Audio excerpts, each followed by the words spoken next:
नमस्कार, ईटीव्ही भारतमध्ये आपलं स्वागत। आपण पाहत आहात न्यूज टाइम। शरद पवारांनी बारामती वाचवून दाखवावी, चंद्रशेखर बावनकुळेंचं चॅलेंज। म्हणाले, सत्तेच्या लालसेपोटी ठाकरे काहीही करू शकतात। धर्मावर आधारित आरक्षणाचं विधान करून समाजातील तणाव वाढवण्याचा प्रयत्न। शरद पवारांची पंतप्रधान नरेंद्र मोदींवर टीका। आम्ही धर्मावर आधारित आरक्षणाबाबत कधीच बोललो नाही, पवारांचं स्पष्टीकरण। निवडणूक आयोग मोदींच्या पगडीत गुदमरले। पाकिस्तानच्या लष्करी राजवटीप्रमाणे नरेंद्र मोदी आणि अमित शहांच्या दबावाखाली निवडणूक आयोग करतंय काम। संजय राऊतांचा हल्लाबोल। उद्धव ठाकरेंना महाराष्ट्रात पब, पार्टी आणि पॉर्न संस्कृती आणायची आहे का? जाहिरातीवरून चित्रा वाघ यांची टीका। सुषमा अंधारेंनीही दिलं प्रत्युत्तर।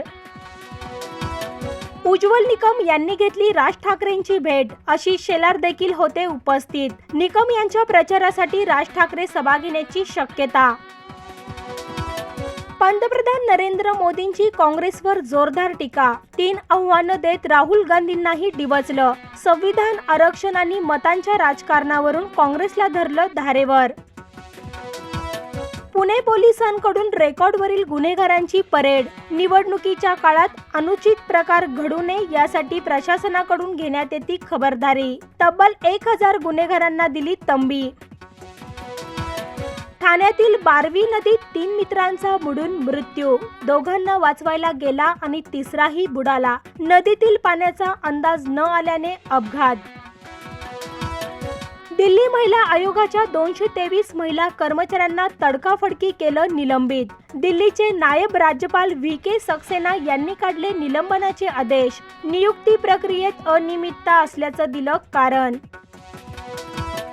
तापसी पन्नू आणि बॅडमिंटनपटू मॅथियास बोई यांच्या लग्नाची झाली पुष्टी। संगीत कार्यक्रमाची झलक व्हायरल। वधूवर डान्स करतानाचा व्हिडिओ आला समोर। या बातम्यांसह इथेच थांबूया। अधिक माहितीसाठी लॉग इन करा etvbharat.com।